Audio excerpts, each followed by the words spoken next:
Je vous assure que si vous n'êtes pas orphelin, vous ne pouvez pas comprendre. Je vous promets que, pire encore, si vous n'êtes pas orphelin des deux parents, vous ne pouvez pas comprendre ce que je dis. Seuls les orphelins peuvent véritablement comprendre ce que je dis.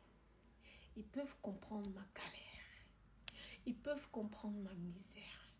Parce que oui, j'ai miséré. Mais gloire à Dieu, j'ai rencontré un homme. Et 1 an plus tard, tout allait tellement bien qu'il a décidé de m'épouser. J'étais si heureuse. Rien de plus respectueux que d'aller chez ma tante lui présenter mon homme. Quand je suis arrivée chez ma tante, tout s'est très bien passé. Et à la fin, ils se sont échangés de numéros.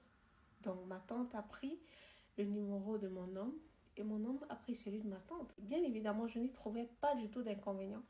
Parce que malgré tout, c'était pour moi la femme chez qui je vis. Je ne vais pas dire ma mère parce que je ne l'ai jamais considérée comme ma mère. Donc c'était la personne qui était responsable de moi. Donc il fallait qu'il prenne son numéro. Donc voilà pourquoi ça ne m'a vraiment pas posé de problème. Et donc, 1 semaine plus tard, je constate que mon homme a vraiment changé. Il est devenu bizarre. Je me dis, mais attends, qu'est-ce qui se passe? Il n'a jamais été comme ça. Quand je dis bizarre, c'est que le gars, je l'écris le matin, il ne répond pas. Il peut répondre le lendemain et me dit comme quoi il est très occupé. Oui, c'est vrai, c'est un homme très occupé, je vous avoue. Mais jusqu'ici, peu importe ce qu'il faisait, il m'avait toujours tenu au courant. Même quand il allait dans ses réunions d'affaires. Vous savez comment ça se passe dans les réunions d'affaires.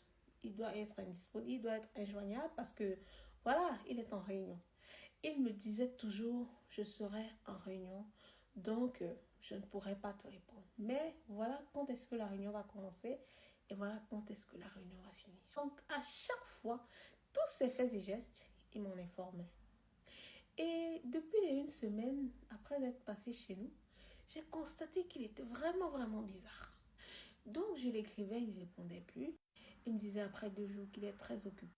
Et donc j'ai commencé à trouver ça bizarre. Je lui ai dit, mais est-ce que tu as un problème?